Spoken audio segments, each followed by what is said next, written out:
박도연은 78의 나이에도 여전히 고든 자세와 깊은 눈빛을 가진 노교수였다. 그는 대학에서 평생 철학을 가르치며 학생들에게 삶을 성찰하는 법을 전했다. 그러나 정작 자신의 노년은 고요했지만 쓸쓸했다. 아내가 세상을 떠난 지 오래였고 세 남매는 각자의 삶에 바빠 찾아오는 날보다 못 오는 날이 더 많았다. 하루의 대부분은 낡은 책장 앞에 앉아 노트를 펼쳐놓고 지난날의 기록을 정리하는 것이 전부였다. 어느 날 오래된 서류 상자를 정리하다 낡은 원고 뭉치를 발견했다. 그것은 도연이 젊은 시절 밤을 새워 써내려간 미출간 원고였다. 그는 단순히 학문적 열정으로 썼을 뿐 세상에 나올 것이라 기대하지 않았다. 그러나 우연히 출판사 관계자의 손에 들어간 이 원고는 놀라운 평가를 받았다. 그리고 며칠 뒤 해외 대형 출판사로부터 연락이 왔다. 이 원고를 전 세계에 출간하고 싶습니다. 선인세는 120억 원. 도연은 순간 눈을 의심했다.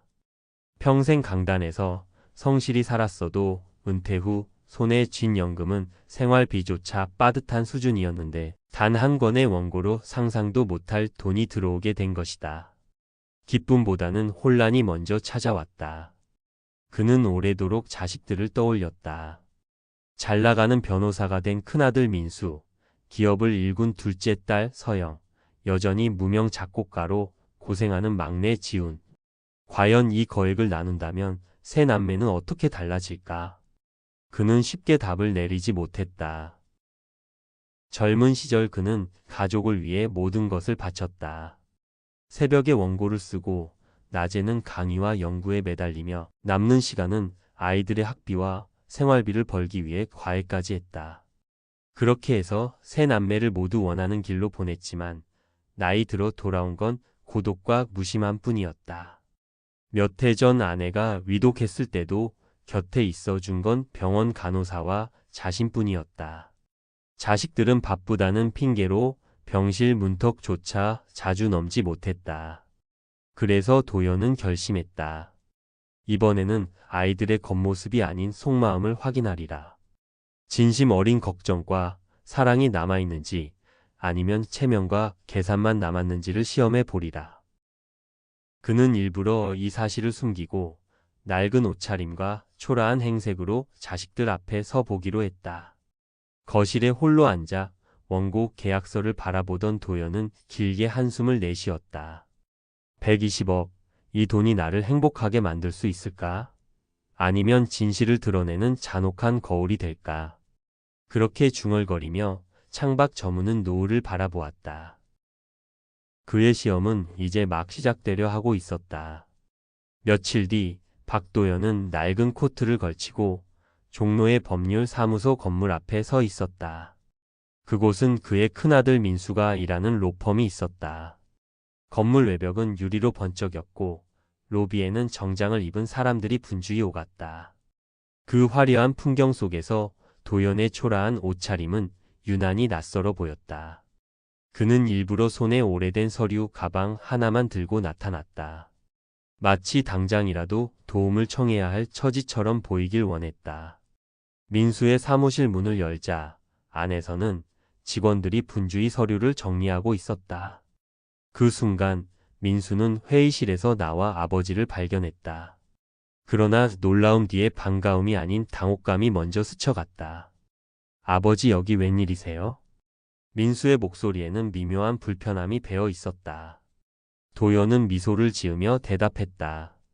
갑자기 집이 정리돼서 말이다.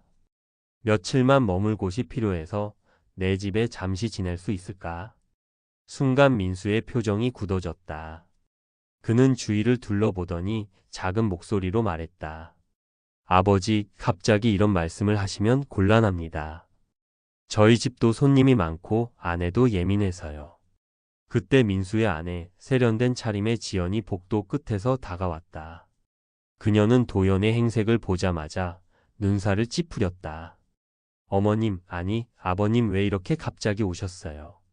이런 차림으로 여기 오시면 직원들이 다 보잖아요.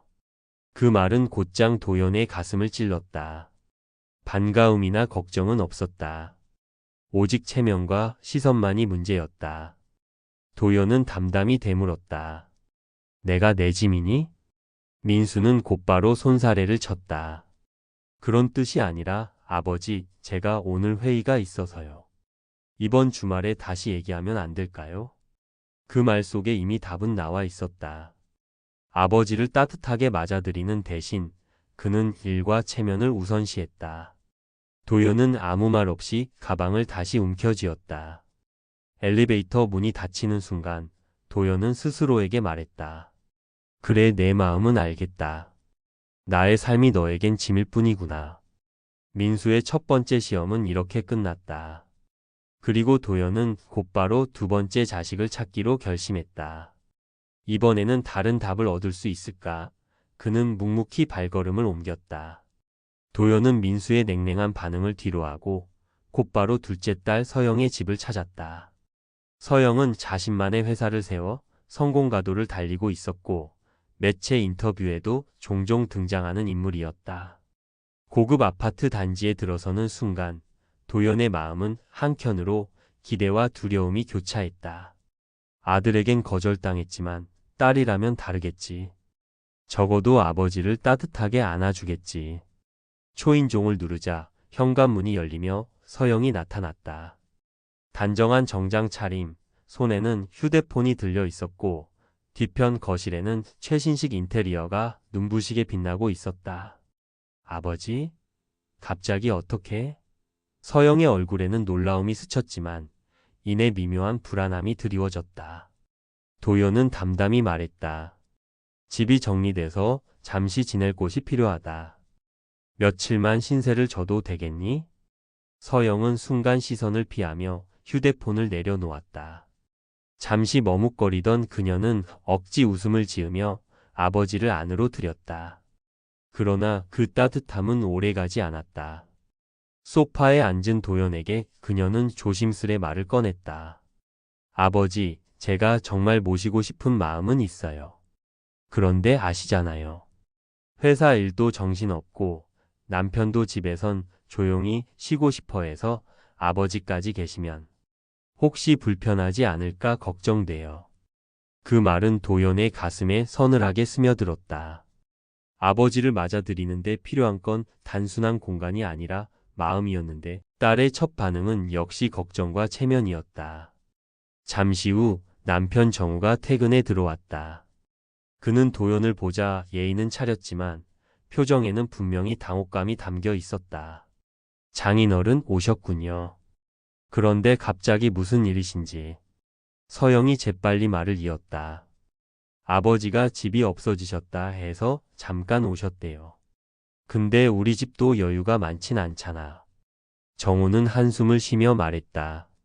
장인어른 이해해 주십시오. 솔직히 저희도 애들 교육비랑 대출 때문에 빠듯합니다. 차라리 좋은 요양시설을 알아보시는 게 더 나을지도 모릅니다. 그 순간 도연의 눈가에 번뜩이는 슬픔이 스쳤다.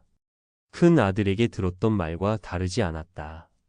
결국 성공한 딸마저도 짐으로만 보는구나. 그는 잠시 침묵하다가 천천히 자리에서 일어섰다. 됐다. 됐어. 말 안 해도 알겠다. 그 목소리는 담담했지만 깊은 상처가 묻어 있었다. 서영은 당황하며 붙잡으려 했다. 아버지, 제가 그런 뜻은 아니에요. 그냥 상황이. 그러나 도연은 고개를 저었다. 너희의 진심을 본 것 같구나. 걱정하지 마라. 오래 머물 생각도 없었다. 현관문을 나서는 그의 발걸음은 무겁지만 동시에 단단했다. 석양빛이 단지를 붉게 물들이는 순간 그는 속으로 되뇌었다. 민수도 서영도 결국은 갔구나. 내게 남은 건 이제 지움뿐이야. 막내는 혹시 다르지 않을까? 그리고 처음으로 눈가에 뜨거운 눈물이 맺혔다. 그것은 슬픔만이 아니라 곧 다가올 마지막 시험에 대한 결연한 다짐이기도 했다. 도연은 마지막 희망을 품고 막내 아들 지훈의 집을 찾아갔다. 퇴근길 지하철에 몸을 실은 그는 창문에 비친 자신의 얼굴을 바라보았다. 초라한 옷차림, 깊게 팬 주름, 그리고 지쳐있는 눈빛.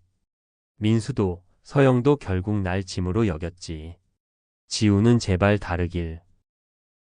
좁은 골목길 끝, 지훈의 반지하 집 앞에 도착했을 때 코끝을 찌르는 습기 냄새가 도연의 마음을 더 무겁게 했다. 초인종을 누르자 안에서 허둥지둥 발소리가 들렸고 곧 지훈이 문을 열었다.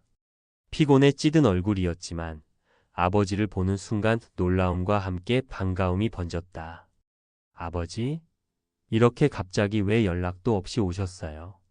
순간 도연은 목이 메어 아무 말도 하지 못했다. 그저 낡은 가방을 들고 서 있을 뿐이었다. 지우는 망설임 없이 아버지를 집 안으로 모셨다. 좁은 방, 낡은 가구, 습기 찬 벽. 그러나 따뜻한 온기가 배어 있었다. 아버지 앉으세요. 제가 차라도 끓여 드릴게요. 주전자에서 김이 오르는 동안 도연의 눈가가 젖었다. 첫째와 둘째 집의 화려한 거실에서는 느낄 수 없었던 진짜 환대였다. 지훈의 아내 수진이도 피곤한 기색이 역력했지만 반갑게 인사하며 냉장고를 열었다. 안에는 변변한 음식이 없었지만 그녀는 마지막 달걀을 꺼내 붙였다. 아버님, 드실 게 변변치 않아 죄송해요. 그래도 따뜻하게 드셔야죠. 도연은 젓가락을 들 수가 없었다. 눈물이 앞을 가렸기 때문이다. 가진 게 없어도 마음만은 풍족하구나. 그는 가슴 속에서 오래된 무게가 벗겨지는 듯한 감정을 느꼈다. 식사가 끝난 후 지우는 조심스레 물었다. 아버지, 혹시 집 문제 때문에 힘드신 건가요? 걱정 마세요. 집은 좁아도 언제든 계셔도 됩니다. 저희가 모실게요. 그 말에 도연은 결국 눈물을 터뜨리고 말았다. 수진도 울먹이며 덧붙였다. 저희 형편이 어려워도 아버님은 소중한 가족이에요. 아버님이 우리 아버님이시니까요. 그 순간 도연은 가슴 깊숙이 응어리졌던 외로움이 풀어지는 듯한 해방감을 느꼈다. 이 작은 반지하 집에서야말로 그는 처음으로 사랑받는 아버지임을 깨달았다. 창밖에는 어둑한 밤이 내려앉았지만 그들의 작은 식탁 위에는 오래된 전구. 불빛보다 더 따뜻한 빛이 번지고 있었다. 도연은 반지하의 좁은 방에서 밤을 보냈다. 낡은 이불이 몸을 제대로 덮어주지 못했지만 마음만은 오랜만에 따뜻했다. 지훈과 수진 그리고 어린 손자. 서윤이 내어준 따뜻한 방 한켠은 화려한 아파트 어디에서도 느끼지 못한 안식처였다. 새벽녘 도연은 창문으로 들어오는 희미한 빛을 바라보며 깊은 생각에 잠겼다. 돈보다 중요한 건 마음이었구나. 이제 때가 됐다. 다음 날 아침 식탁 위에는 김치찌개와 계란말이가 놓여 있었다. 수지는 미안하다는 듯 말했지만 도연은 눈물이 고였다. 수진아, 이렇게까지 신경 안 써도 돼. 아버님, 가진 건 없어도 정성껏 대접해드리고 싶어요. 그 따뜻한 말 한마디가 도연의 굳은 마음을 완전히 녹여내렸다. 식사가 끝난 후 도연은 지훈 부부를 불러 앉혔다. 떨리는 손으로 가방 속 봉투를 꺼내 테이블 위에 올려놓았다. 서류 위에는 굵은 글씨로 선인세 120억 원이라는 숫자가 선명히 적혀 있었다. 아버지, 이게 뭐예요? 지훈의 목소리가 떨렸다. 내 원고가 출간되고 받은 돈이란다. 그런데 이 돈을 누구에게 줘야 할지 며칠 동안 시험을 해봤다. 민수와 서영이는 결국 나를 짐으로만 여겼지. 하지만 너희는 달랐다. 가진 게 없어도 진심으로 날 맞아줬다. 그래서 이 돈을 너희에게 맡기고 싶다. 순간 거실은 숨소리마저 멈춘 듯 고요해졌다. 수진의 눈에서 눈물이 흘러내렸고 지우는 고개를 세차게 저었다. 아버지, 저희는 돈 때문에 그런 게 아니에요. 오히려 저희 형편이 부끄럽고 죄송할 뿐입니다. 돈은 필요 없어요. 그냥 아버지가 여기 계셔 주신다면 그걸로 충분해요. 그 말에 도연의 눈시울이 붉어졌다. 그는 손을 떨며 지훈의 어깨에 손을 얹었다. 내가 평생 돈 때문에 몸이 부서져라 이랬는데 결국 마지막에 날 지켜준 건 돈이 아니라 너희 마음이었구나. 너희 덕분에 내가 아직 아버지로 살 수 있다는 게 고맙다. 바로 그때 옆방에서 서윤이 졸린 눈을 비비며 나왔다. 할아버지, 저랑 같이 살 거죠? 그 맑은 목소리에 도연은 웃음을 터뜨리며 서윤을 품에 안았다. 눈물이 흘러내렸지만 이번엔 슬픔이 아닌 벅찬 기쁨이었다. 그 순간 도연은 결심했다. 이 돈은 단순한 재산이 아니라 진심을 지킨 자에게 남겨야 할 삶의 보상임을. 반지하의 좁은 집안, 빛바랜 전등 불빛 아래에서 그는 비로소 자유로워졌다. 도연은 좁은 반지하 거실 한켠에 앉아 창문으로 스며드는 빛을 오래 바라보았다. 낡은 커튼 사이로 새어드는 햇살은 그가 평생 바라던 평범한 아침 같았다. 값비싼 아파트에선 한 번도 느껴보지 못한 포근함이었다. 지훈과 수지는 바쁜 와중에도 따뜻한 아침상을 차려주었고 손자 서윤은 졸린 눈을 비비며 할아버지 같이 밥 먹어요 라며 의자 옆을 내주었다. 순간 도연의 눈가가 젖어들었다. 내가 정말 바란 건 이런 거였구나. 할아버지, 저희랑 계속 같이 살아요. 나 공부 잘해서 나중에 할아버지 멋진 집 사드릴 거예요. 순수한 눈망울의 도연은 참지 못하고 웃음을 터뜨리며 서윤을 안았다. 눈물이 흘러내렸지만 이번엔 슬픔이 아닌 벅찬 기쁨이었다. 도연은 그제야 확신했다. 120억 원은 단순한 재산이 아니라 진심을 지킨 자에게 주어야 할 인생의 보상이라는 것을. 반지하의 낮은 천장 아래에서 그는 평생 쌓아온 고독을 내려놓고 처음으로 자유를 느꼈다. 그리고 조용히 다짐했다. 이제 나도 진짜로 아버지가 될 수 있구나. 도연이 막내 아들 지훈네 집에서 조금씩 안정을 찾아가던 어느 날이었다. 그는 서윤과 함께 산책을 하고 돌아오며 오랜만에 웃음을 되찾은 자신을 발견했다. 하지만 마음 한켠에는 여전히 무겁게 가라앉은 돌덩이가 있었다. 민수와 서영, 저 아이들은 대체 어떤 마음으로 사는 걸까? 왜 그렇게 나를 외면했을까? 며칠 뒤 예상치 못한 전화를 받은 건 지훈이었다. 큰형 민수가 다급하게 목소리를 낮추며 말했다. 지훈아, 아버지 계시지? 오늘 저녁에 잠깐 찾아가도 될까? 평소라면 바쁘다며 무뚝뚝하게 전화를 끊던 형이 먼저 연락을 해온 것이 이상했다. 지훈은 순간 불안한 기분이 스쳤다. 그날 저녁, 도연은 거실에 앉아 조용히 신문을 넘기고 있었다. 그런데 창밖으로 낯익은 그림자가 다가왔다. 현관 초인종이 울리자 지훈은 본능적으로 긴장했다. 문 앞에 선 이는 다름 아닌 민수와 서영이었다.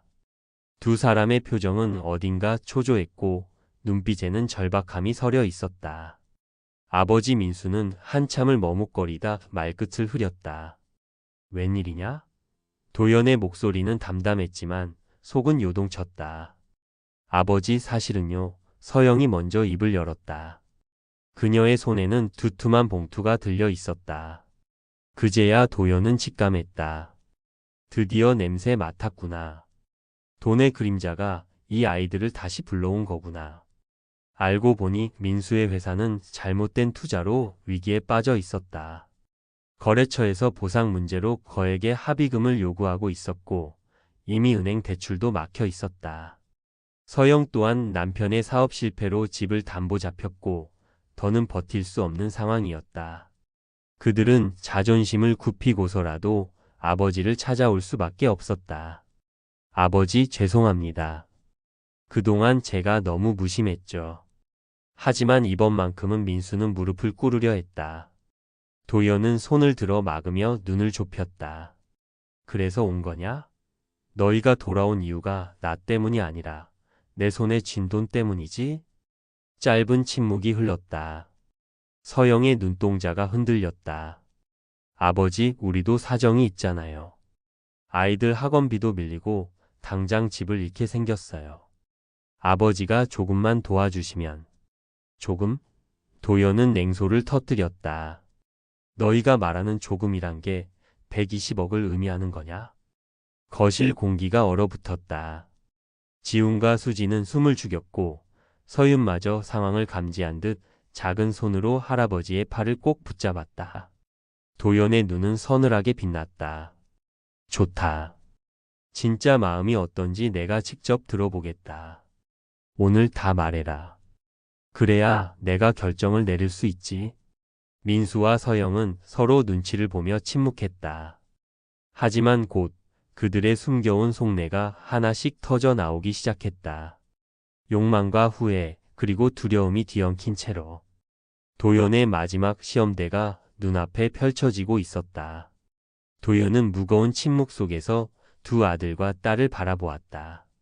민수는 손을 덜덜 떨며 이마에 식은땀을 흘렸고 서영은 애써 침착한 표정을 지으려 했지만 눈빛 속 욕망은 감춰지지 않았다. 도연은 입술을 굳게 다물다 천천히 말을 꺼냈다. 너희가 나를 버렸을 땐 체면이 어쩌고 생활이 힘들다고 했지. 그런데 오늘은 무슨 얼굴로 다시 찾아왔냐? 민수가 고개를 숙였다. 아버지, 그땐 제가 어리석었습니다. 하지만 지금은 도연의 목소리가 깊게 울렸다. 지금은 아버지밖에 의지할 곳이 없습니다. 서영도 눈물을 글썽이며 거들었다. 아버지, 저도 잘못했습니다. 하지만 아이들이 있어요. 저희가 무너지면 아이들도 함께 무너집니다. 제발 이번 한 번만 도와주세요. 순간 도연의 가슴이 흔들렸다. 자식이 아니라 손주들의 얼굴이 떠올랐기 때문이다. 그러나 그는 곧 마음을 다잡았다. 이 눈물도 결국은 돈을 얻기 위한 무기일 뿐일지도 모른다. 그는 옆에 놓아둔 서류 봉투를 꺼내어 테이블 위에 올려놓았다. 민수와 서영의 시선이 일제히 그곳에 꽂혔다. 두툼한 종이 속에서 묵직한 기운이 새어나오는 듯했다. 여기 있다. 내가 원고 출간하고 받는 120억 원 통지서. 순간 두 사람의 눈이 크게 흔들렸다. 민수는 벌떡 일어나 봉투를 붙잡으려 했고 서영은 손을 모아 눈물까지 흘리며 애원했다. 아버지, 그 돈이면 우리 모두 살 수 있어요. 다시 가족답게. 그러나 도연은 손을 뻗어 봉투를 거둬들이며 단호히 말했다. 가족? 너희가 말하는 가족은 돈으로 연결된 굴레일 뿐이다. 돈이 없을 땐 나를 짐이라 부르고 돈이 있다는 걸 알자마자 이렇게 매달리는 게 그 증거다. 지훈과 수지는 가슴이 벅차올랐다. 그동안 참아온 울분이 터져 나오듯 도연의 말은 단호했다. 서유는 어린 눈으로도 상황을 이해한 듯 할아버지의 손을 더욱 꽉 붙잡았다. 민수는 결국 무릎을 꿇었다. 아버지, 제가 잘못했습니다. 회사도 무너지고 가정도 잃었습니다. 제발 저를 살려주세요. 아버지가 아니면 안 됩니다. 서영도 울먹이며 따라 앉았다. 저도 모든 걸 잃었어요. 하지만 아버지까지 잃고 싶지 않습니다. 기회를 주세요. 도연은 잠시 두 눈을 감았다가 굳건히 입을 열었다. 너희는 이미 기회를 가졌었다. 하지만 그 기회를 내던진 건 바로 너희 자신이다. 이 돈은 나를 버리지 않은 사람에게 갈 것이다. 그는 곁에 앉아있던 지훈에게 서류를 건넸다. 지훈은 놀라움에 손이 떨렸지만 도연의 눈빛이 확고하자 그대로 받아들었다. 이제야 알겠다. 가족이라는 건 피가 아니라 마음으로 이어진 거란 걸. 지훈, 그리고 수진, 서윤, 너희가 내 진짜 가족이다. 거실은 순간 고요해졌다. 민수와 서영은 절망의 눈빛으로 도연을 올려다봤지만 더는 어떤 말도 할 수 없었다. 도연은 마지막으로 단호히 선언했다. 오늘 이 순간이 시작이다. 가짜 가족과의 인연을 끊고 진짜 가족과 함께하는 새로운 삶의 시작. 그의 목소리는 마치 망치처럼 울려 퍼졌고 그날 밤 이후 도연의 집에는 더 이상 위선의 발자국이 들지 않았다.